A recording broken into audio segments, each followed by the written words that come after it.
మీరు సంపాదించిన మనీని హ్యాపీ మనీగా మార్చుకోవాలనుకుంటే విజువలైజేషన్ 2.0కి జాయిన్ అవ్వండి. పిఠాపురం పుర పెద్దలకు, అన్నదమ్ములకు, మా ఆడపడుచులకు, తల్లులకు, అక్క చెల్లెలకు, యువతులకు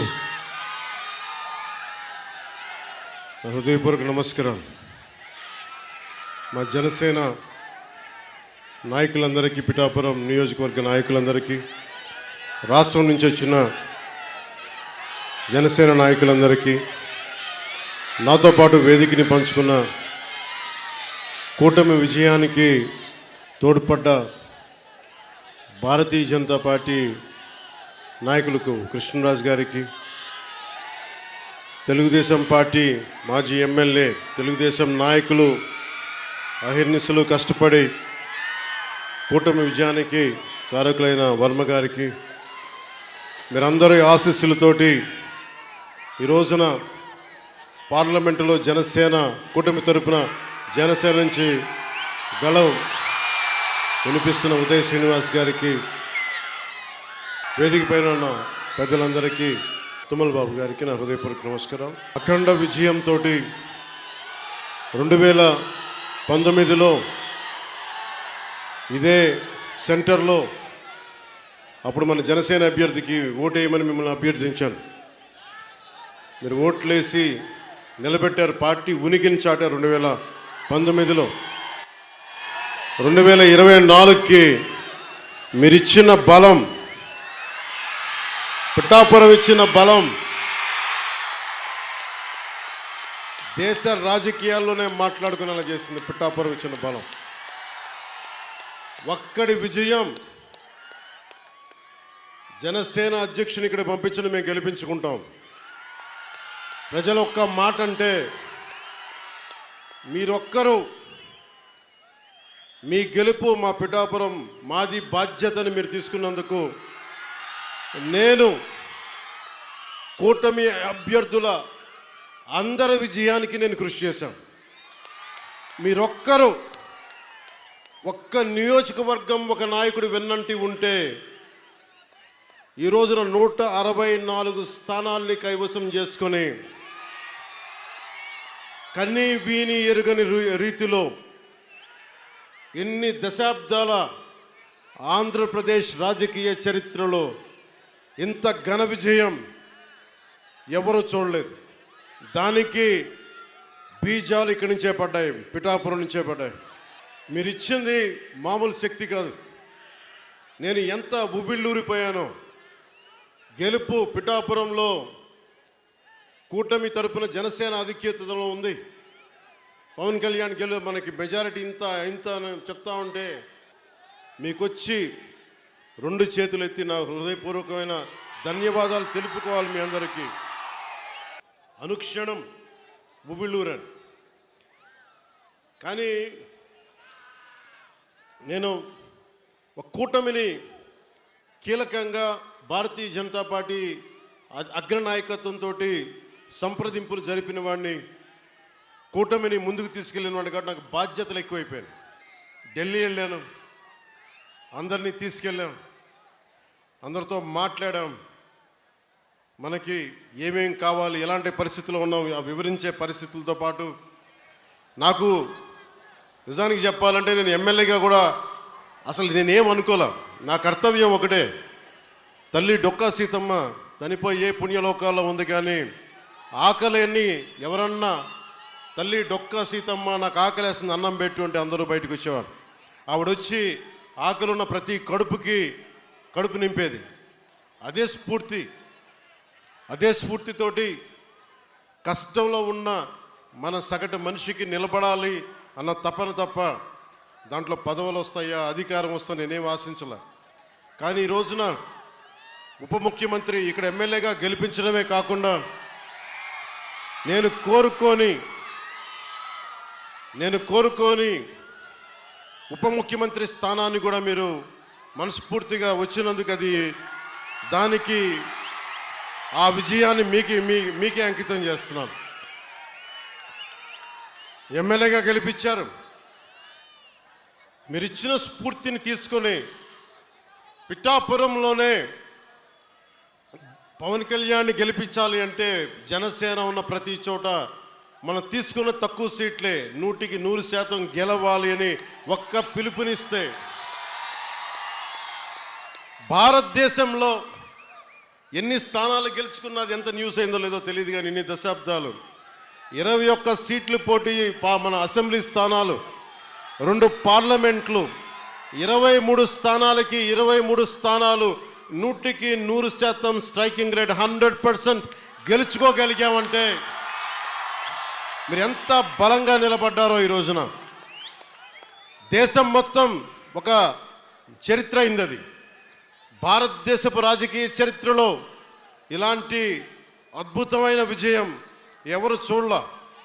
అది ఇచ్చినందుకు జన సైనికులకి, ముందుగా వీర మహిళలకి,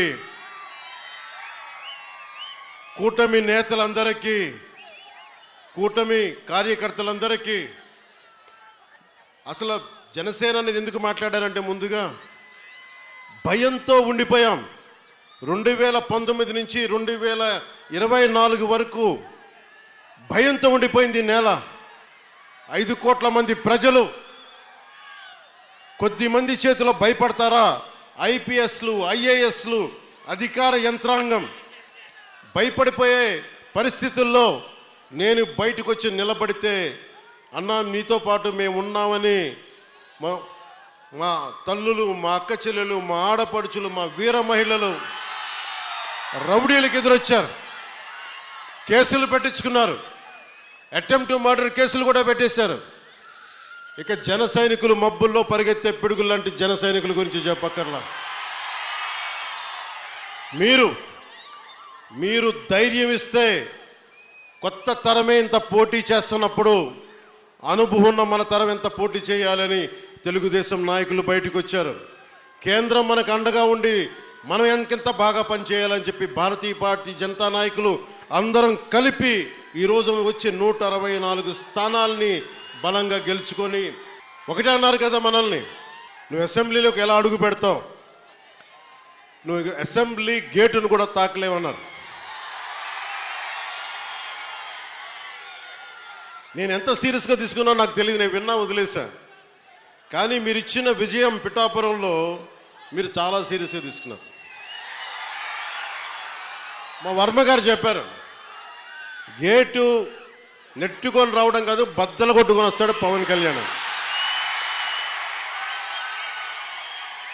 మా వర్మ గారు చెప్పిన ఆ వ్యాఖ్యలే, ఆ ప్రొఫెసీయే నిజమైంది ఈ రోజున.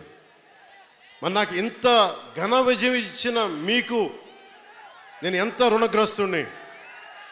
కన్నీరు తొడవలేని అధికారం ఎందుకు, నేను ఎప్పుడు చెప్తా ఉంటాను. నేను మీకు కష్టమైన, క్లిష్టమైన పంచాయతీరాజ్ శాఖనే తీసుకున్నాను.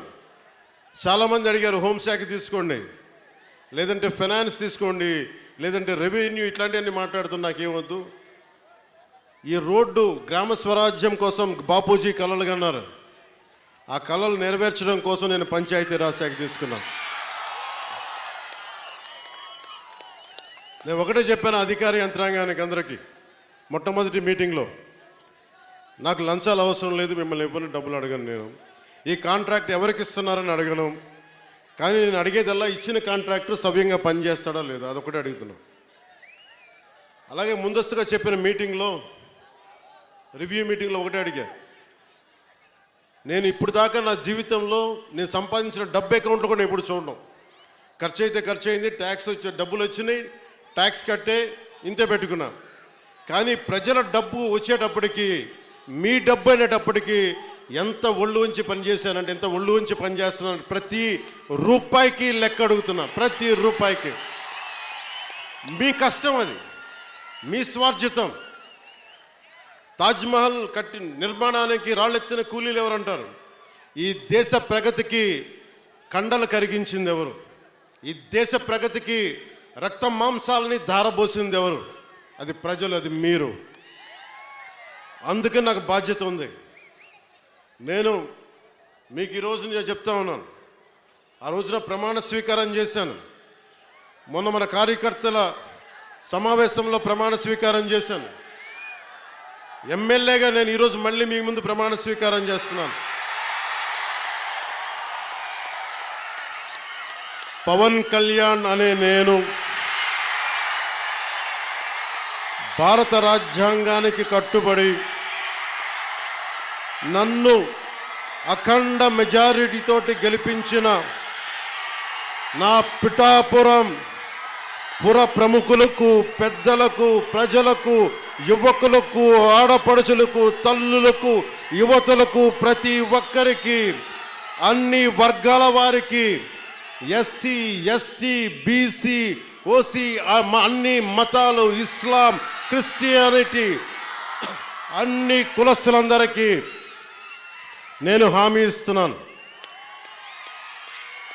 మానవత్వాన్నే కాపాడుతాను, మీ అభ్యున్నతికే కష్టపడతాను. నేను లంచాలు తీసుకోను, నాకు అలాంటి అవసరం లేదు. మీ అభ్యున్నతికే నేను కష్టపడతాను. గత ప్రభుత్వ నాయకులు చెప్పారు, పవన్ కళ్యాణ్ ఆంధ్రాలో ఉండడు, హైదరాబాద్లో ఉంటాడు, పిఠాపురంకి వస్తే పిఠాపురం వాస్తవ్యుడు కాదు, ఇక్కడ ఉండడు. నేను ఈ రోజున పిఠాపురం వాస్తవ్యుడిగా, సంపూర్ణ వాస్తవ్యుడిగా మారాను. ఎలా ఇందాకే ఒక రిజిస్ట్రేషన్ పేపర్ సంతకం పెట్టాను. ఒక 3 ఎకరాలు కొని ఇప్పుడే సంతకాలు పెట్టి వచ్చాను, రిజిస్ట్రేషన్ చేసి వచ్చాను. ఆ మాట చెప్పడానికి లేట్ అయింది రావడానికి. నాకు ఒక్కటే, నేను మీకు అండగా ఉండే వ్యక్తిని. నేను మీరు చూడండి, మీరు నాకు గుప్పిడంత గుండె బలం ఇస్తే నేను హిమాలయ పర్వతాలనంత బలంతో, తేజస్సుతోటి మన కూటమికే విజయానికే మేమందరం అండగా పనిచేస్తాం. మీరు ఇచ్చిన స్ఫూర్తి. మీరు యువత ప్రతిసారి నలిగిపోతూ ఉన్నారు.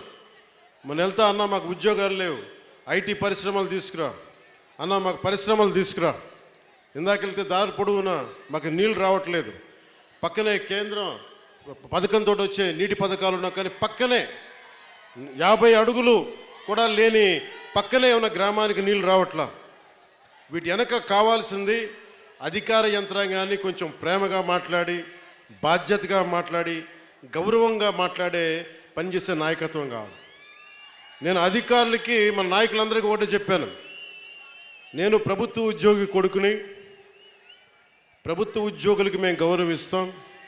నాయకులందరికీ చెప్పాను, మీరు ఎమ్మెల్యేలుగా గెలిచి అధికార యంత్రాంగం మీద జులుం ప్రదర్శిస్తే మటుకు క్రమశిక్షణ చర్యలు ఉంటాయి. అధికారులకి చాలా చాలా గౌరవం ఇవ్వండి.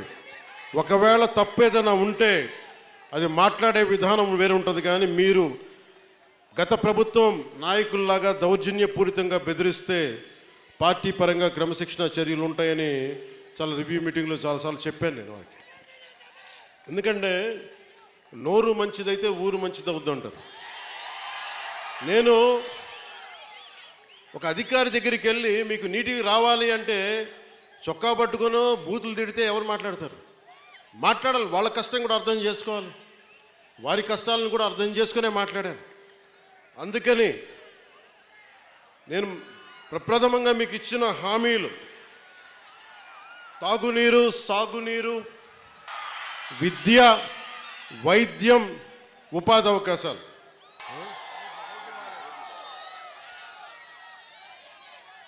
నేను పదవి తీసుకొని 4 రోజులు కూడా కాల. రోడ్లు కదా అన్నీ చేద్దాం, ఏది నా దృష్టిలో లేకుండా లేదు. ఒక ఆడబిడ్డ, ఒక తల్లి వచ్చి అన్న నా బిడ్డ 9 నెలల నుంచి కనిపించట్లేదు, నా బిడ్డ 9 నెలల నుంచి కనిపించట్లేదు, 2 రోజులు దాటితేనే ఇంక దొరకదని చెప్తారు, మర్చిపోండి మీ బిడ్డనని చెప్తారు ఉన్నత పోలీసు అధికారులు. అలాంటిది 9 నెలలు అయిపోతే దొరుకుద్దా లేదా అనేది నా గుండె ఇలా కొట్టుకుంది. ఆ తల్లి ఏడుపు గుండె వేదన పెట్టేసింది. వెంటనే దీనికి మన మన చైర్మన్ కేకే గారిని అడిగాను, మీరు వెళ్ళి వెంటనే తీసుకెళ్ళి విజయవాడ మాచవరం సిఐ గారి దగ్గరికి వెళ్ళి మాట్లాడండి అంటే కమిషనర్ గారితో మాట్లాడాను. 9 నెలలు దొరకని బిడ్డ 9 రోజుల్లో దొరికింది.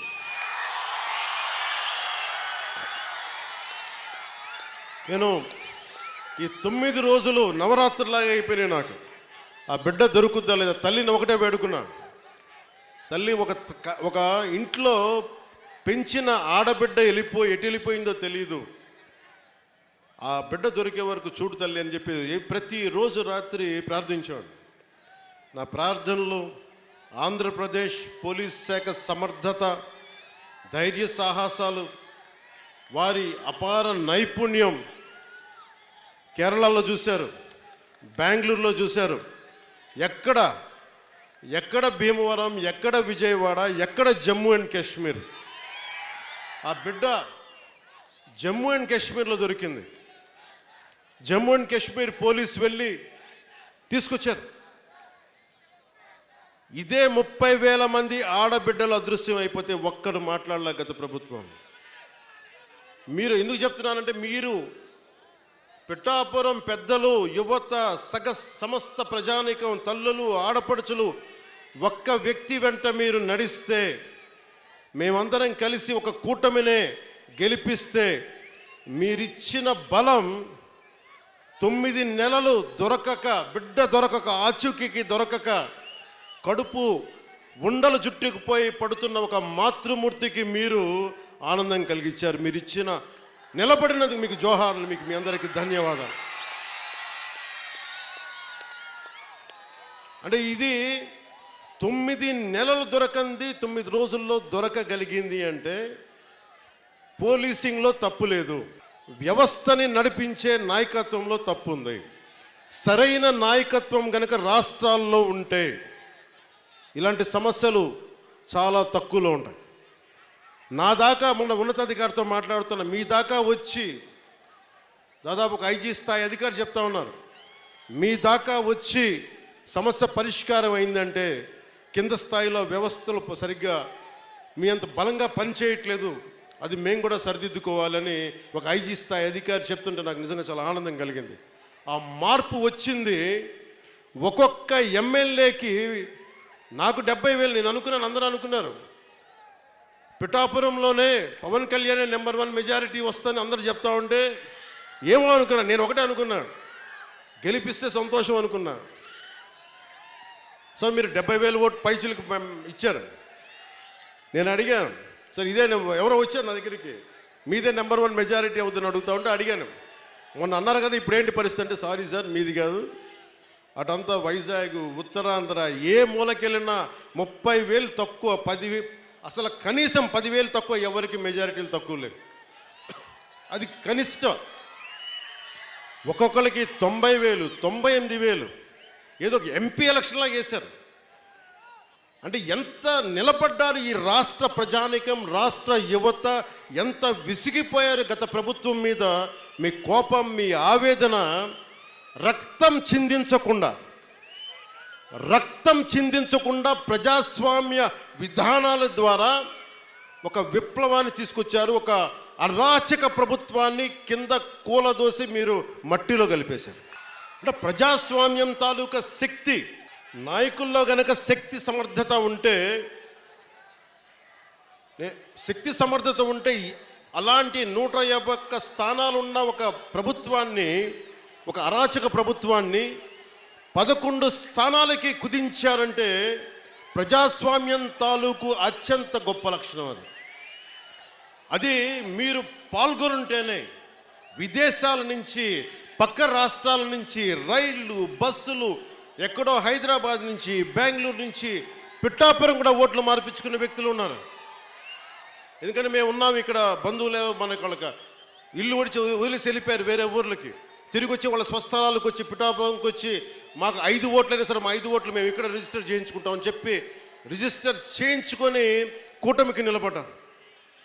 అసలు ఈ అఖండ మెజారిటీలు మన స్పీకర్ మన అయ్యన్న పాత్రుడు గారు మాట్లాడుతూ ఎన్టీ రామారావు గారు పార్టీ పెట్టిన సమయంలో కూడా గెలిచాం, కానీ ఇంత మెజారిటీలు మేము ఎప్పుడూ చూడలేదు. ఆ ఘనత మీకే దక్కింది. అంటే మీకు ఇంత అద్భుతంగా మీరు అంటే ఈ తరం, ఒక పెద్ద తరం ఆడపడుచులు, యువతులు మీ కోపం, మీ ఆవేదన ఓట్ల రూపంలో మళ్ళించి ఈ కూటమి తెలుగుదేశం, జనసేన, భారతీయ జనతా పార్టీ ప్రభుత్వ కూటమిని గెలిపించినందుకు మీకు చేతులెత్తి రెండు చేతులెత్తి మీకు నమస్కరిస్తున్నాం. ఈ ఉపోద్ఘాతం అంతా ఎందుకు చెప్పాను? ఇందాక రోడ్ల గురించి అడుగుతూ ఉన్నారు మీరు. అంటే ఒక 9 నెలల సమస్యనే పరిష్కరించగలిగిన వాళ్ళం ఒక ఆడబిడ్డ పోతే, రోజువారీ మనం నడిచే రోడ్లని మేము వేయమా, చెయ్యమా? గత ప్రభుత్వ నాయకులు ఏం చెప్పారు? వీళ్ళు రాగానే పెన్షన్లు కూడా ఇవ్వలేరు. మరి ఏం చేశాం? మొదటి తారీఖుకి మొత్తం ఇచ్చేసాం. 90% ఇచ్చాం మనం. మొదటి తారీఖుకి 5,000 కాదు 6,000 ఇస్తే చాలన్నా మేము దివ్యాంగులు అంటే 6,000 కాదు 15,000 ఇచ్చాం. మీరు ఊహించండి ఎంత. అంటే ఇది నేను ఎందుకు కూటమి అలయన్స్ని ఎందుకు తపన పడేవాడిని అంటే, ఒక దేహానికి ఒక రక్తనాళం సరిపోదు, ఒక దేశానికి ఒక నది చాలదన్నట్టుగా ఈ రాష్ట్రానికి 5 కోట్ల మంది రాష్ట్రానికి చాలామంది చాలా పార్టీలు, చాలామంది నాయకులు కలిస్తే తప్ప ఈ సమస్యని అప్పులు ఊబిలోకి నెట్టేసి, రాష్ట్ర విభజన తర్వాత డబ్బులు లేకుండా అయిపోయిన రాష్ట్రానికి, అప్పుల ఊబిలో నెట్టేసిన రాష్ట్రానికి చాలామంది కమిటెడ్ నాయకులు కలిస్తే తప్ప దీని ఈరోజు అభివృద్ధి రాదు అనేది నాకు ప్రగాఢమైన విశ్వాసం. ఆ విశ్వాసం, ఆ నమ్మకం చాలా పదే చెప్తాం. మనకి వర్మ గారు కూడా ఉన్నారు. తెలుగుదేశం అధినాయకులు శ్రీ గౌరవ ముఖ్యమంత్రి శ్రీ నారా చంద్రబాబు నాయుడు గారు, ఆయన అపారమైన అనుభవం ఎందుకు కావాలని అడిగానంటే, మొదటి తారీఖు పెన్షన్లు రావాలి అంటే రాష్ట్ర ఆర్థిక లావాదేవీల్ని ఆయన అర్థం చేసుకున్నంత నేను కూడా అర్థం చేసుకోలేను. ఆయన సమర్థత కావాలి, ఆయన అనుభవం కావాలి. ఆయన్ని మేమందరం కలిపి వచ్చినందుకే ఆయన అనుభవమే ఈ రోజున మొదటి తారీఖు నేను గెలిపించగలిగాను, అందరినీ ముందుకు తీసుకురాగలిగా. అడ్మినిస్ట్రేటివ్ ఎక్స్పీరియన్స్ గౌరవ ముఖ్యమంత్రి శ్రీ నారా చంద్రబాబు నాయుడు గారికి ఉండటం, ఆయన దక్షత. మొదటి రోజు అందరికీ ఒక్క విలేజ్ వాలంటీర్ సహాయం లేకుండా, ఇది ఒక్క విలేజ్ వాలంటీర్స్ లేకపోతే మేము పథకాలు రావని చెప్పారు. మొత్తం ప్రభుత్వ శాఖనే వాడారు, అందరూ గ్రామ సచివాలయాలనే వాడారు. ఒక్కొక్క సచివాలయం నుంచి 10 మంది. మొత్తం తూర్పుగోదావరి జిల్లా, కాకినాడ జిల్లా నుంచి దాదాపు ఉన్న అన్ని సచివాలయం కొన్ని వేలాది మందిని కదిలించి ఒక్క పొద్దున 6 గంటలకి మొదలు పెడితే సాయంత్రం అయిపోయింది, మిగిలిన నెక్స్ట్ డే ఇచ్చేశారు. ఇలాంటి అనుభవం కావాలి. నా దగ్గర ఏముంది? చంద్రబాబు గారి దగ్గర అపారమైన అనుభవం ఉంది. నేను మనుషుల్ని కలపగలను. అది ఒక అన్యాయం జరిగితే నేను గొంతెత్తి మీ పక్షాన పోరాటం చేయగలను. నేను నేర్చుకుంటాను. ఈ రోజున పంచాయతీరాజ్ శాఖ వ్యవస్థ గురించి ఫైల్స్ చదువుతా ఉంటే ఒకటే అనిపించింది. శుభ్రంగా చిన్నప్పుడు డిగ్రీ పోస్ట్ గ్రాడ్యుయేషన్ చేసి చదివే తప్పు ఉండేది కాదు అనుకున్నాను. అన్ని ఫైల్స్ చదువుతున్నాను రోజుకి. ఎప్పుడు నేను అకౌంట్స్ చూడాలి, నా పర్సనల్ అకౌంట్స్, మీ పబ్లిక్ అకౌంట్స్ కోసం నేను చూస్తూ ఉన్నాను. మీకు రోడ్లు కానీ మాకు కొద్దిగా సమయం ఇవ్వండి. మీకు సింపుల్గా చెప్తున్నాను, మనకి 54 పంచాయతీలు కదా, మనకి 53 మన పిఠాపురంలోనే 54 పంచాయతీలు. 54 పంచాయతీలకి ఈ రోజున సమస్య నిధులు లేవు. మనకి నిన్న రివ్యూ చేస్తూ ఉంటే కాకినాడలో క్రయ విక్రయాలు, భూముల అమ్మకాలు, క్రయం విక్రయాలు ఉంటే మనం స్టాంప్ డ్యూటీ కడతాం. ఒక ఉదాహరణకు 1000 రూపాయలు స్టాంప్ డ్యూటీ కడితే దానికి కనీసం 2% దాంట్లో డబ్బులు మనకు రావాలి, పంచాయతీలకి రావాలి. పంచాయతీలకి డబ్బులు మన స్టేట్కి వెళ్తున్నాయి కానీ అక్కడి నుంచి రావట్లా. అందుకే పంచాయతీలో నిధులు, మనకి కుళాయిలకి ఏదైనా కావాలన్నా నిధులు లేవు. ఏ మూల చూసినా నిధుల్ని అడ్డగోలుగా దారి మళ్లించేశారు. ఋషికొండ అనే ఒక ప్యాలెస్ కట్టడానికి 600 కోట్ల రూపాయలు వెచ్చించారు. ఎవరుంటారు అక్కడ? గెస్ట్ హౌస్ అంటారు, టూరిజం శాఖ గెస్ట్ హౌస్ అంటారు. సరే, సంతోషం, అది మీ సొంత ఇల్లు కాదని మీ ఆర్గ్యుమెంట్ కూడా నేను ఒప్పుకుంటున్నా. ఆ ఖర్చు అవసరమా? అదే ఖర్చు కనుక కనీసం ఒక 25 కోట్లు ఈ రోజున పిఠాపురం కానీ ఏ నియోజకవర్గంకి ఇచ్చినా రోడ్ల సమస్య తీరిపోయేది, నీటి సమస్య తీరిపోయేది. డబ్బుని ఎలా ఖర్చు పెడతాం? మీ ఇష్టారాజ్యంగా ఖర్చు పెట్టేస్తారా డబ్బు? 30 లక్షలతో ఎవడన్నా సరే బాత్ టబ్ పెట్టుకుంటాడు ఎవడన్నా? నేనే పెట్టుకున్నాయని. ఇన్ని కోట్లు సంపాదించేవాడు నేనే పెట్టుకోను. మొన్న నా క్యాంప్ ఆఫీస్ తీసుకెళ్ళి మీకు చెప్పండి సార్ ఎలా చేయమంటారు ఉన్నతాధికారులు అడిగితే నాకు ఏం వద్దండి, ఒక్క ఫర్నిచర్ మీరు కొనొద్దు, ప్రభుత్వం డబ్బులు వేస్ట్ చేయొద్దు. ఎందుకు వేస్ట్ చేయొద్దన్నానంటే నేను కనుక ఒక 10,000 రూపాయలకి ఫర్నిచర్ కొంటే ఆ 10,000 రూపాయలు ఒక ఉద్యోగి జీతానికి వెళ్ళిపోతుంది. మన సెక్రటేరియట్ నుంచి నా దగ్గరికి వచ్చి మీరు అసెంబ్లీ సెషన్స్ వెళ్ళినందుకు దాదాపు మీకు 31,000 రూపాయలు మీకు రావాలి, సంతకాలు పెట్టండి అంటే, నేను నా పంచాయతీరాజ్ శాఖలో నిధులు లేవు, నేను అలా డబ్బులు తీసుకుంటాను, నాకు వద్దు. నేను చదివిస్తున్నాను, దీన్ని రెలింక్విష్ చేస్తున్నా. 30,000 నేను వదిలేస్తే ఒక ప్రభుత్వ ఉద్యోగికో ఒక కానిస్టేబుల్కో జీతాలకు వెళ్ళిపోతుంది. అంటే ఇంత బాధ్యతగా ఉండాలి అని నేను ముందుకెళ్తున్నా. నా ముందున్న చాలా బాధ్యతలు ఇచ్చారు మీరు. ఇందాక సాగునీటి గురించి చెప్పాను. చాలాసార్లు వర్మ గారు, కృష్ణరాజు గారు, మన జనసేన నాయకులు అందరూ కూడా నా దృష్టికి తీసుకొచ్చింది ఏలేరు శుద్ధగడ్డ ఆధునీకరణ. ఈ దాదాపు పెద్దాపురం నియోజకవర్గం నుంచి కూడా దీనికి ఫలితం ఉంటుంది. దీనిని ముందుకు తీసుకెళ్ళి నాకు కొద్దిగా సమయం కావాలి ఇది హ్యాండిల్ చేయడానికి, దీన్ని ముందుకు తీసుకెళ్ళడానికి. నిన్నే అధికారులతోటి సమీక్షలో మాట్లాడాను. అలాగే పురోహితిక దేవాలయం అమ్మవారిని కేంద్రంగా చేసుకొని పిఠాపురాన్ని ఆధ్యాత్మిక కేంద్రంగా చేసుకొని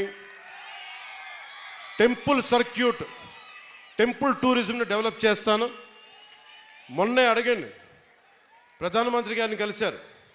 ప్రధానమంత్రి గారిని కలిస్తే ప్రసాద్ స్కీమ్ కింద దాదాపు మనకు 100 కోట్ల నిధులు వస్తే ఆ నిధులు టెంపుల్ పెట్టడం వల్ల చాలా ఎంప్లాయ్మెంట్ వస్తుంది. ఈయన అదే పంపించాను. ఈయన అడిగారు, ఉదయ్ నన్ను ఏం చెప్పంటారు, ప్రధానమంత్రి గారు రమ్మన్నారు, కలుస్తున్నారు, మేము అడిగితే ఒకటే చెప్పారు, 140 కోట్ల ప్రజల బాధ్యతల్ని, బరువుని, కష్టాల్ని మోసే ప్రధానమంత్రి గారికి మనం బలం ఇవ్వాలి కానీ బరువు అవ్వకూడదు. అదే చెప్పాను ప్రధానమంత్రి గారికి. అలాగే మనకి పిఠాపురంలో సెరికల్చర్ ఉంది. ప్రతిసారి చిత్తూరు కానీ లేదంటే మనకి ఆ ముడిసరుక్కి మదనపల్లి హనుమాన్ జంక్షన్కి వెళ్ళాల్సి వస్తుందని చెప్పి నా దృష్టిలో ఉంది. దానిని ఇక్కడే చేసే ఆప్టిమైజింగ్ సెంటర్, రీలింగ్ సెంటర్ని ఇక్కడే ఏర్పాటు చేస్తాం. దాని గురించి కూడా మాట్లాడుతూ ఉన్నాం. అలాగే ఉత్పత్తిలో విత్తనాలు మరియు బహుళ పంటలకు సంబంధించిన చాలా డిమాండ్ ఉందని కాబట్టి ఇక్కడే విత్తన కేంద్రం ఏర్పాటు చేయాలి. దాని తగ్గ ఏర్పాట్ల గురించి కూడా అధికారులతో మాట్లాడుతూ ఉన్నాను. దుర్గాడ గ్రామంలో మాకు మిర్చిని కొట్టే థ్రాషింగ్ ఫ్లోర్ కావాలి అంటే దాన్ని కూడా ముందుకు తీసుకెళ్తా ఉన్నాం. గొల్లప్రోల్లో హార్టికల్ ఉద్యాన పంటలు ఎక్కువ, దానికి కోల్డ్ స్టోరేజ్ని మాట ఇచ్చాను, అది చేసి పెడతాను. ముఖ్యంగా మనకి ఈ పశువుల సంత ఉంది ఇక్కడ, అది నాకు తెలిసి ఈ రోజు నుండే ఆ పని మొదలవ్వాలి. ఎందుకంటే నిన్నే ఎగ్జిక్యూటివ్ మనకి ఆర్డర్ వచ్చింది, జీవో వచ్చింది, అది ప్రారంభించాం. అది నిన్నే అధికారులు వచ్చి నా దగ్గర చూపించారు. అలాగే మన ఉప్పాటి నుంచి వస్తూ ఉంటే పొందాకు కూడా కనిపించింది, మన Kotagummam junction railway gate flyover అందరు ఆగిపోతా ఉన్నా, నాకు బాధగా ఉంది. ఉదయ్కి ఒకటే చెప్పాను, నేను ఇప్పటిదాకా ప్రధానమంత్రి గారిని ఉప ముఖ్యమంత్రి స్థానం తర్వాత వెళ్ళి కలవల. నేను ఆయన కలిసినప్పుడు మొట్టమొదటిగా అడిగేది, మన కోటగుమ్మం జంక్షన్ రైల్వే గేట్కి ఒక ఫ్లైఓవర్ కావాలి. ఆల్రెడీ దాని గురించి పని మొదలు పెట్టేశాను. నేను అడిగింది ఏంటంటే ఎంతకాలం పడద్దు అని అడిగాను. సంవత్సరంన్నర, సంవత్సరం 8 నెలలు కాదు, నాకు సంవత్సరం లోపు అయిపోయేలాగా ఏం జరగాలో చెప్పండి, ఎవరిని కదిలించాలో చెప్పండి, కేంద్రం ఢిల్లీకి వెళ్తే ఎవరితో మాట్లాడాలో చెప్పండి, నేను మాట్లాడతాను, డబ్బులు తీసుకొస్తాం. ఇది మీరు అనుకున్న దానికంటే కూడా చాలా తొందరగా కోటగుమ్మం రైల్వే జంక్షన్ని మీకు ట్రాఫిక్ అంతరాయం లేకుండా వచ్చే బాధ్యత మేము తీసుకుంటాం, అది చేసి పెడతాను. అలాగే ఆసుపత్రి, మన కమ్యూనిటీ హెల్త్ సెంటర్ ఉంది, పొద్దునే పని మొదలుపెట్టాం. ఇది చాలా తక్కువ కాలంలోనే ఒక సూపర్ స్పెషాలిటీ హాస్పిటల్గా దీన్ని తీర్చిదిద్దుతాం. మల్టీ స్టోరీడ్ బిల్డింగ్ వచ్చేలాగా ప్రతిసారి కాకినాడ కేజీఐ కాకుండా, అపోలో కాకుండా ప్రభుత్వం నిర్వహించే సమర్థవంతమైన మనకి ఈ మల్టీ స్పెషాలిటీ హాస్పిటల్ని తీసుకొస్తాను.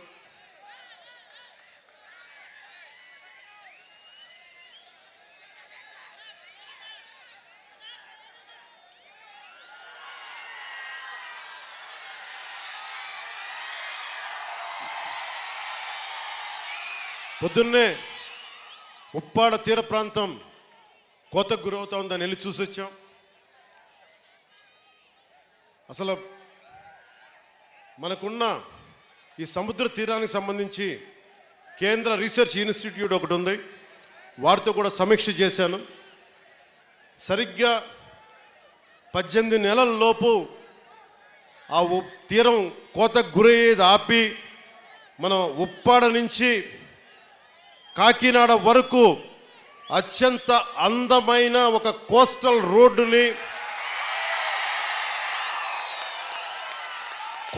రోడ్డుతో పాటు సముద్ర కోతని ఆపడమే కాకుండా అక్కడ చాలా అద్భుతంగా టూరిజంని డెవలప్ చేసి సాయంత్రాల పూట మీరు వెళ్ళి కూర్చోవాలంటే అక్కడ కూర్చునేలాగా, యువత ఆడుకోవాలంటే ఆడుకునే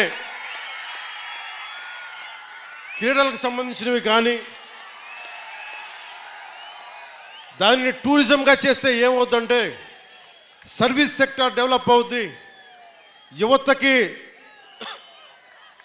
వేరే ఊర్లకు వెళ్లకుండా ఇక్కడే ఉపాధి అవకాశాలు వచ్చేలాగా ఆ మొత్తం 11 నుంచి 13 కిలోమీటర్ల తీర ప్రాంతం అది. ఆ తీర ప్రాంతంలో దాదాపు వేలాది ఉద్యోగాలు వచ్చేలాగా ఒక ప్రణాళిక చేస్తున్నాం. అది ఆల్రెడీ మాట్లాడా. దానికి సంబంధించిన మాస్టర్ ప్లాన్ ఎప్పుడైతే మీరు పిఠాపురంలో నన్ను నుంచో పెట్టారో నేను ఆ రోజు నుంచే మొదలు పెట్టాను, వారితోనే మాట్లాడా. దానికి సంబంధించి రాష్ట్రానికే సంబంధించి అసలు ఉప్పాడ తీర ప్రాంతానికి సంబంధించి ఆ ప్రణాళిక ఈ వచ్చే వారం సోమవారంలో కానీ మంగళవారం కానీ దాని డాక్యుమెంట్ ఒకటి రిలీజ్ చేస్తాం. ఇది ఎందుకు చెప్తున్నానంటే నేను ఇక్కడికి రాలేదు గెలిచిన తర్వాత వెంటనే ఎంత పని చేశానో చెప్పడానికి ఇదంతా చెప్తున్నా. అలాగే నేను ఈ రోజున ఎంత తపన పడుతున్నారంటే కాకినాడ SEZలో మన పిఠాపురంలో 8,000 ఎకరాలు ఉంది. ఇక్కడ పరిశ్రమలు రావాలి, మన భూములు మనకి SEZ నిర్వాహకులకు ఇచ్చాం. అలాగే సమస్యలు ఉండే కొన్ని భూములు కోల్పోయారు, వారికి కూడా ఈరోజు నేను ఉప ముఖ్యమంత్రి హోదాలో ఉండి మీకు చెప్తున్నాను, మీ సమస్యకి ఒక సరైన పరిష్కారం వెతికే దిశగా నేను మీతో చర్చలు జరుపుతూ ఉన్నాను. చర్చలు జరిపి మీకు పరిష్కారం వెతికి ఆ పరిశ్రమలో యువతకి ఉపాధి వచ్చే పరిశ్రమలను తీసుకొచ్చే బాధ్యత మన కూటమి ప్రభుత్వం తీసుకుంటుంది. మీరు ఎవరెవరినో నమ్మారు, ఈసారి నన్ను నమ్మండి, మమ్మల్ని నమ్మండి అని నేను అడిగినా, చంద్రబాబు గారు అడిగినా, నరేంద్ర మోదీ గారు అడిగినా మీరు నమ్మారు. మీరిచ్చిన నమ్మకాన్ని మేము వమ్ము చెయ్యం. 10 సార్లు నేను వెళ్ళి సభలు పెట్టాం, చెప్పను, బిడ్డ పోయింది తీసుకొచ్చి తల్లికి అప్పచెప్తాను. సమస్యలు రోడ్లు లేవు, రోడ్లు వేయిస్తాం. సెరికల్చర్ కావాలి, సెరికల్చర్ని తీసుకొస్తాం ఇక్కడికి, మనకి కూర్చోబెట్టి రీలింగ్ సెంటర్ కానీ. అలాగే మనకి ఇన్ని సంవత్సరాలు మనకి ఉప్పాడ తీర ప్రాంతాన్ని ఎవరు సమస్యను తీర్చలేకపోయారు, కానీ దీన్ని వర్మ గారు కృషి చేశారు, మిగతా ఎవరు కృషి చేసినా దీన్ని చాలా డిపార్ట్మెంట్స్ కదిలించాలి. మీరిచ్చిన 164 మన అసెంబ్లీ స్థానాలు, 21 పార్లమెంటు ఎంత బలం ఇచ్చింది ఆంధ్రప్రదేశ్ కంటే. వెళ్ళి మనం ఒక మాట, మేము ఆంధ్రప్రదేశ్ నుంచి వచ్చాం, తెలుగుదేశం, జనసేన, భారతీయ జనతా పార్టీ కూటమి ప్రతినిధులు అంటే ఒక్కొక్క కేంద్ర నాయకత్వం, మంత్రి మీకేం కావాలో చెప్పండి, మేము ఎలా చేయాలో చెప్పండి, మాకు అంత గుండెలు ఎత్తుకొని ఉన్నారు, మనకి గుండెలు ఓపెన్ చేసి మరి మాట్లాడుతూ ఉన్నారు. ఇలాంటి సువర్ణ అవకాశాన్ని మీరు మాకు ఇచ్చినందుకు, మీరు ఈ ఎన్నికలకే కాదు కనీసం ఒక దశాబ్దంన్నర మీరు మమ్మల్ని గుండెలు పెట్టుకునేలా పాలిస్తాం. మీకోసం గుండెల్లో పెట్టుకునేలాగా. ఒకసారి కొన్ని సమస్యలు అడుగుతున్నారు, అన్న మాకు ఐటీ పరిశ్రమ కావాలి, అన్న మాకు రోడ్లు వేసేయాలి, అన్న మాకు ఈ సమస్యలు ఉన్నాయంటే ఒకటే చెప్పారు, ఇది నేను అల్లావుద్దీన్ అద్భుత్ చెప్పాం కాదు, రాగానే భూతం వచ్చి జీ హుజూర్ ఏం చేయమంటామంటే అవి తీసుకురాని చిటికేస్తే రావు పనులు. ఒక 9 నెలలు కనిపించిన ఆడబిడ్డ మిస్ అయితేనే 9 రోజులు పట్టింది. అలాంటిది ఇన్ని సమస్యలకి, ఇన్ని కోట్ల మంది సమస్యలకి మా అందరికీ కొంచెం సమయం కావాలి. ముందుగా ప్రప్రథమంగా మేము పెట్టుకుంది ఆంధ్రప్రదేశ్ గౌరవ ముఖ్యమంత్రి, తెలుగుదేశం పార్టీ అధినాయకులు శ్రీ చంద్రబాబు గారు, నేను కూర్చొని ఒకటే అనుకున్నాం, ఆర్థికంగా లోటు ఉన్న రాష్ట్రాన్ని మనం ఎలా తీసుకురావాలి. నా గుడ్ ఆఫీసెస్ వాడతాను. ఈ రోజున మనం ఎన్డీఏ ప్రభుత్వం ఉందంటే కూడా మనం ఎంతో బలం ఇస్తే ఈరోజు ఎన్డీఏ కూడా అది బలమైంది. ఇవన్నీ పెట్టుకొని ఆంధ్రప్రదేశ్కి నిధులు తీసుకొచ్చే బాధ్యత గౌరవ ముఖ్యమంత్రి చంద్రబాబు నాయుడు గారు, అలాగే మీ గుండెల్లో ఉండే నేను దీని బాధ్యత ముందుకు తీసుకెళ్తాను. మీరు గుండెల్లో పెట్టుకుంటే దశాబ్దం పాటు ఏ పదవి లేకుండా నడిపించేశారు. మీరు ఎంత శక్తివంతులు నాకు అర్థమైంది. ఏ మూలకెళ్ళిన యువత సీఎం అని అరుస్తుంటే చాలాసార్లు అరిచేవాళ్ళు. ఇక్కడే కదా అరిచింది మొదట, ఇక్కడేనా? అప్పుడు ఇంకా కూటమిని పూర్తి స్థాయిలో అనౌన్స్ చేయలేదనుకోండి, మీరు సీఎం అంటుంటే సరే మీరు కోరుకుంటే అలాగే జరుగుతాను. కానీ పురోహితిగా తల్లి ఏం చెప్పిందంటే, నన్ను సీఎం కాదు కానీ నువ్వు డిప్యూటీ సీఎం అవుదు కానీ నా మాటను. అలాగే తల్లి, నువ్వు ఏది ఇస్తే అంత, నువ్వు పదవి ఇవ్వకపోతే గడప మీద సేవకుల్లా పనిచేస్తా, పదవి ఇస్తే బాధ్యతతో పనిచేస్తా. అది నువ్వు ఎమ్మెల్యేగా నుంచోబెట్టు, కార్యకర్తగా నుంచోబెట్టు, లేదంటే నీకు ఒక ఏం చేయమంటావు తల్లిది. నేను తల్లికి పాదాల దగ్గర ఉండేవాడిని. తల్లి ఏ బాధ్యత చెప్తే ఆ బాధ్యత నెరవేరుస్తాను. అలాంటి మీ శక్తి, ఈ రోజున మీరు అనుకున్న శక్తి డిప్యూటీ సీఎంగా చేసింది. ఇది అందరు అడుగుతున్నారు, ఎలా ఉంది డిప్యూటీ సీఎం అయితే. నాకు 2 తెలియదు, నాకు అపజయం తెలియదు, విజయం తెలియదు. అలాగే నాకు పదవి ఉన్నప్పుడు ఎలా ఉంటుందో తెలియదు, పదవి లేనప్పుడు ఎలా ఉంటుంది. నేను అన్నిట్లో ఎప్పుడు సామాన్యంగానే ఉంటాను. పదవి లేనప్పుడు రాజాలాగే ఉన్నా, పదవి ఉన్నప్పుడు కూడా రాజాలాగే ఉన్నా. ఎందుకు ఆ మాట అన్నాను మీ గుండెల్లో అంటే, ఏ రాజ్యాంగం రాసింది ఒక వ్యక్తిని మీ గుండెల మీద పచ్చబట్టు పొడిపించుకోమని? ఏ రాజ్యాంగం రాసింది ఒక ఆడబిడ్డ అన్నా అని ప్రేమగా పిలిచే పదం ఆత్మీయత? ఏ రాజ్యాంగం రాసింది ఒక తల్లి వచ్చి నాన్న నా కొడుక అని చెప్పి ఆప్యాయతగా మాట్లాడేది? నా ఆయుష్ పోసుకొని కూడా నువ్వు చల్లగా ఉండని చెప్పి పెద్దలు మాట్లాడే ఏ రాజ్యాంగం రాసిచ్చింది? అందుకే అన్న, రాజ్యాంగ పదవులు ఈరోజు ఉన్నాయి, గౌరవిస్తా. ఇందాక నుంచి మాట్లాడుతున్నా, గుర్తుంది, చంపేస్తున్నాను నన్ను. పిలిపిస్తాను, మీ అందరిని పిలిపిస్తాను. ఏ రాజ్యాంగ పదవుల్ని ఇచ్చిన పదవుల్ని గౌరవిస్తాను, కానీ మీ గుండెల్లో ఇచ్చిన ఈ స్థానం నాకు నన్ను మీ గుండెల్లో పెట్టుకున్న ఈ స్థానం కడ వరకు, ఆఖరి శ్వాస వరకు, తల్లి జగజ్జననిలో ఐక్యమయ్యే వరకు నేను మీకు రుణపడి ఉంటాను. పిఠాపురం ఎప్పుడు నేను పోటీ చేయాలి ఎప్పుడు అనుకోలే. నేను దత్తాత్రేయుడు ఆరాధించేవాడిని, దత్తాత్రేయ పరంపరలో ఆరాధించేవాడిని. 2001లో 1995లోనూ అనుకుంటా శ్రీపాద శ్రీవల్లభుడు చరిత్ర చూశాను, చదివి ఒకటే కోరుకున్నా, ఎప్పుడన్నా పిఠాపురం వెళ్ళాలి, శ్రీపాద శ్రీవల్లభుడిని దర్శించుకోవాలని అనుకునేవాడిని. కానీ నాకు ఎన్ని సంవత్సరాలు ప్రయత్నం చేసినా నాకు కుదిరేది కాదు. పిఠాపురంకి 2014లో వచ్చాను, 2019లో వచ్చాను. ఎమ్మెల్యేగా పోటీ చేస్తే తప్ప శ్రీపాద శ్రీవల్లభుడు దాని దగ్గరికి తీసుకురాలి. అలాంటి శ్రీపాద శ్రీవల్లభుడు సాక్షిగా మీ అందరికీ నేను రుణపడి ఉంటాను. నేను మీకు రుణగ్రస్తుడిని. మిమ్మల్ని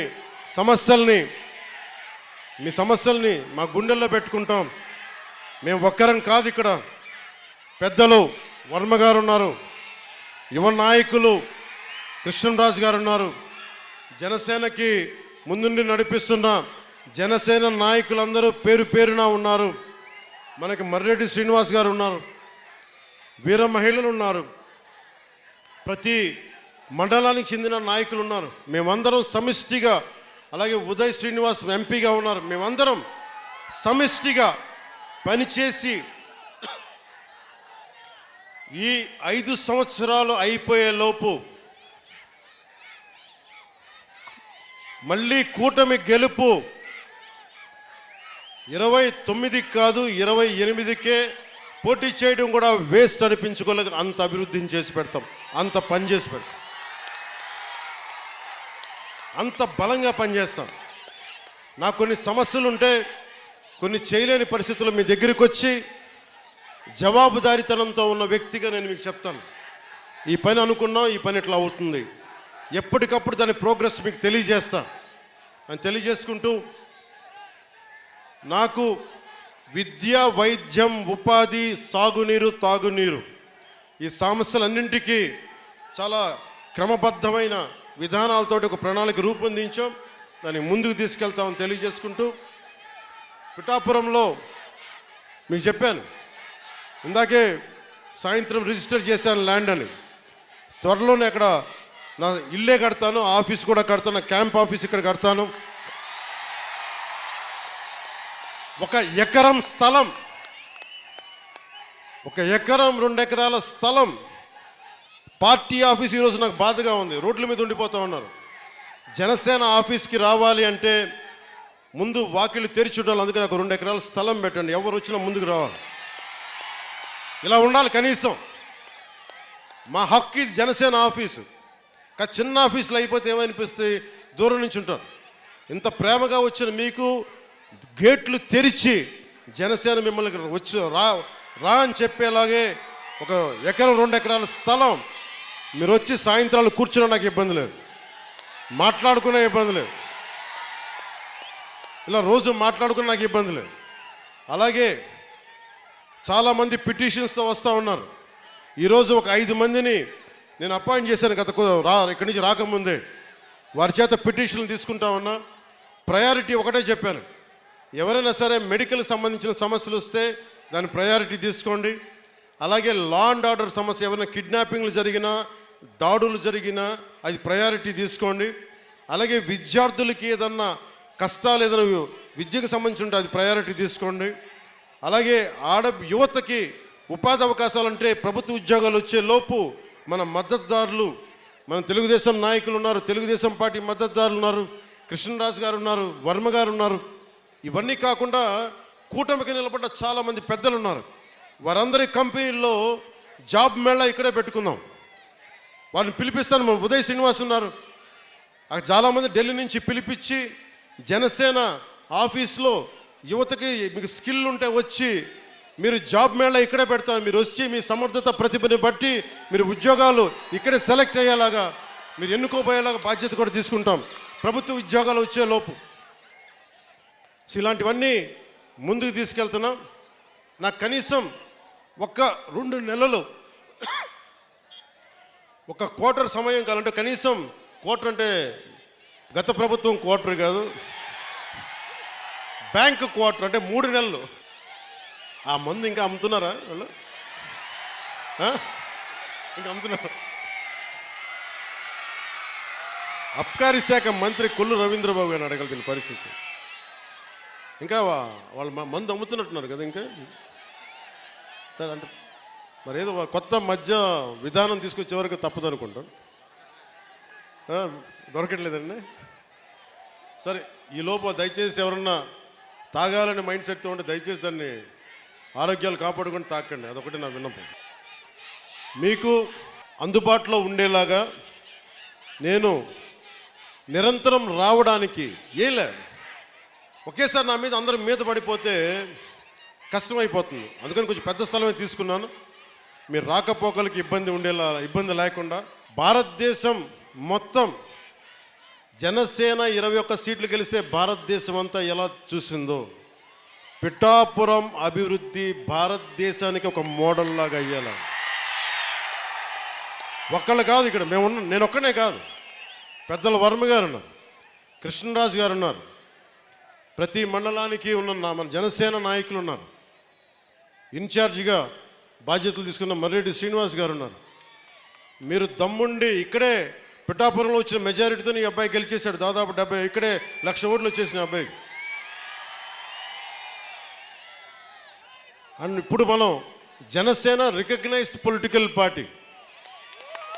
చాలా కష్టం, ఎన్ని దెబ్బలు, ఎన్ని ఆటుపోట్లు, ఇవన్నీ తట్టుకొని నిలబడ్డామంటే ఇక్కడున్న నా ఇస్లాం మత ధర్మాన్ని పాటించిన మా జన సైనికులు చెప్తా ఉన్నాను.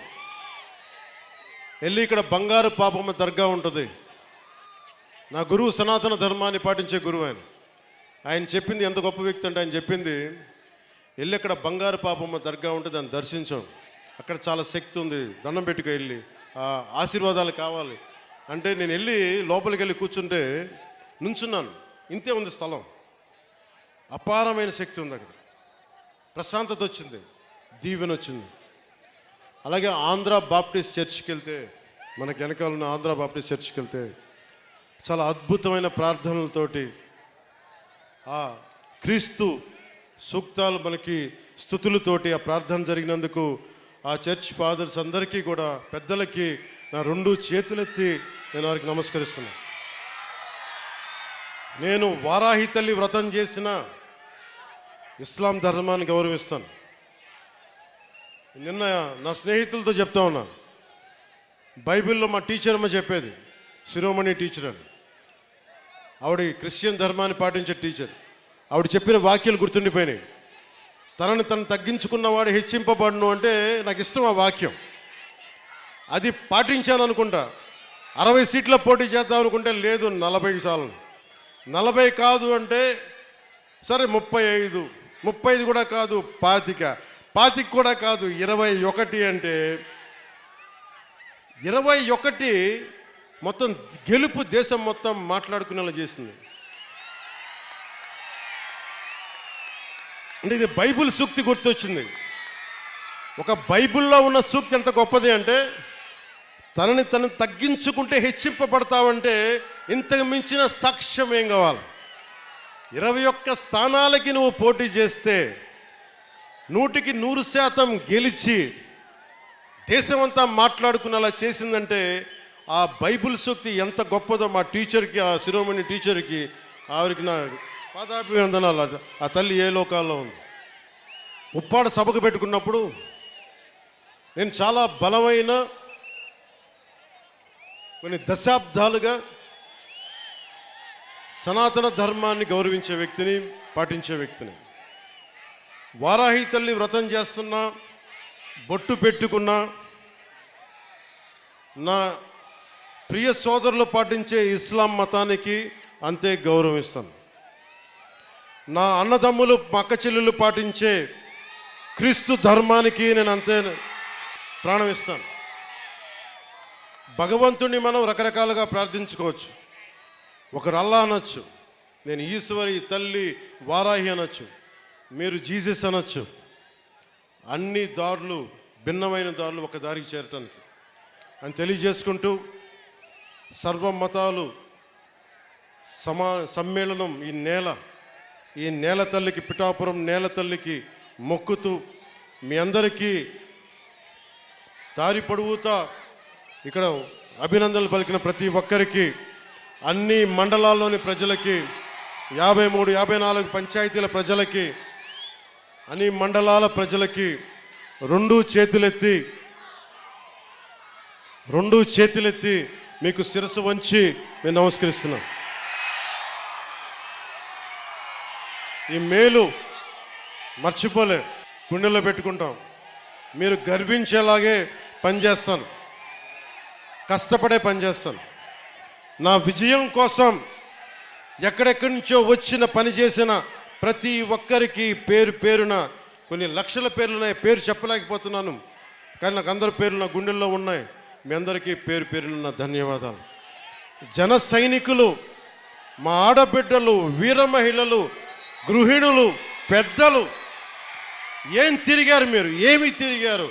ఎండనక వాననక విపరీతమైన ఉష్ణోగ్రతలో కష్టపడి మీరు తిరిగి గెలిపించినందుకు ఈ నేల రుణం తీర్చుకుంటాను అని పంచుకున్నా. ఒకటి చెప్తాం, మీరు ఎమ్మెల్యే గారి తాలూకా, పిఠాపురం ఎమ్మెల్యే గారి తాలూకా అని జాగ్రత్త, చెడ్డ పేరు తీసుకురాకండి.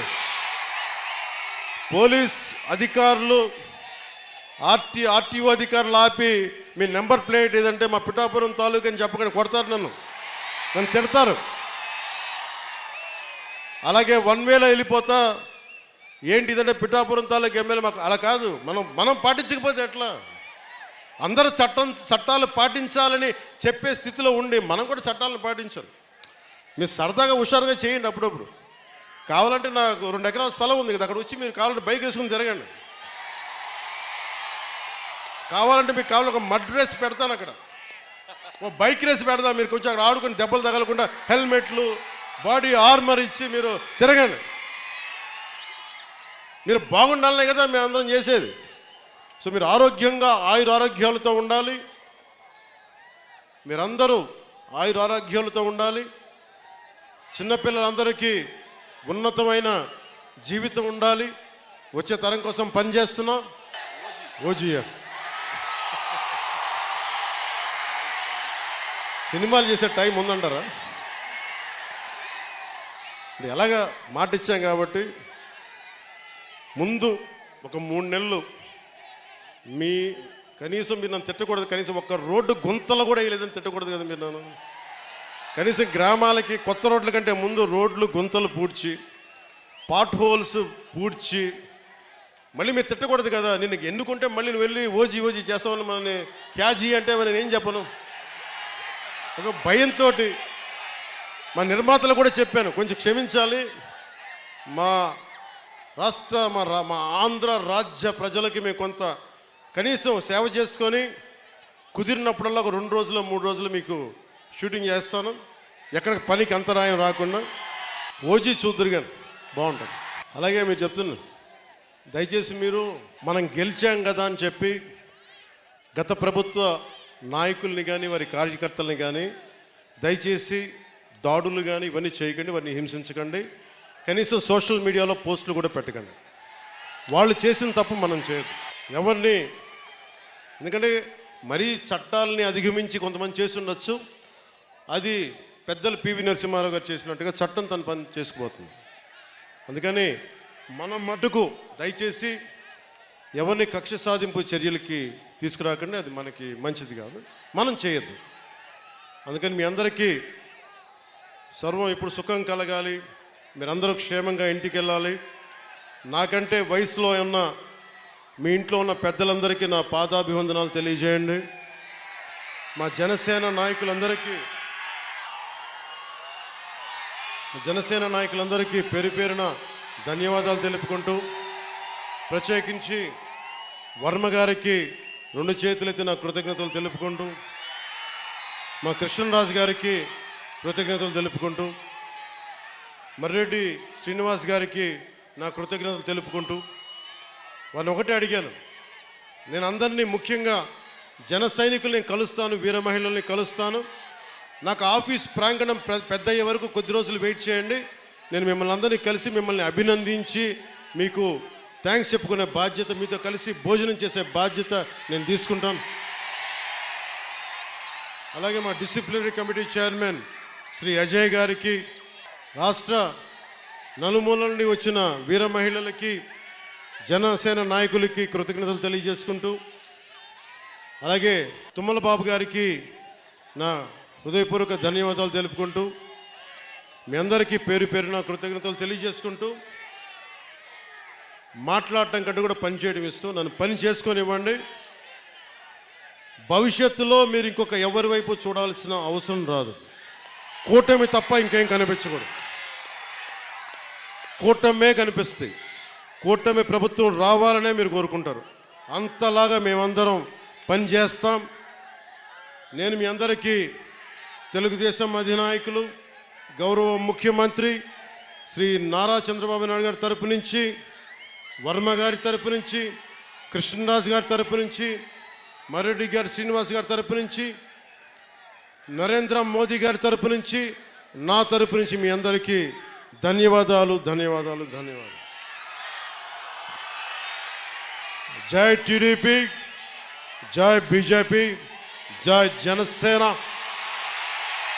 జై హింద్. సుమన్ టీవీలో మీ పర్సనల్ అండ్ బిజినెస్ ప్రమోషన్స్ కోసం కింది నెంబర్కి కాంటాక్ట్ చేయండి.